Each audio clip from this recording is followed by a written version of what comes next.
রাজশাহীর দুর্গাপুরে দাউদকান্দি সরকারি কলেজের অধ্যক্ষের অফিস কক্ষের দৃশ্য এটি, যেখানে অধ্যক্ষের সামনেই একজন শিক্ষিকাকে জুতো পেটা করছেন একজন স্থানীয় বিএনপি নেতা। ভিডিওতে আরও দেখা যায় হামলাকারীরা নারী শিক্ষিকাকে মারধর করে চুল ধরে বাইরে টেনে নিয়ে যায়।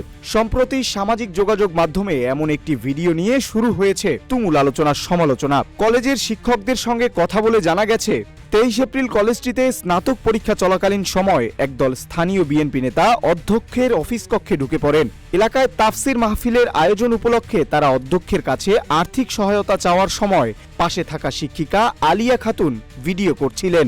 এ সময় জয়নগর ইউনিয়ন কৃষক দলের সভাপতি জয়নাল আবিদিনের নির্দেশে আলিয়া খাতুনের মুঠোফোন কেড়ে নিতে যান আফাজ উদ্দিন। তখন আলিয়া তাকে থাপ্পড় মারেন।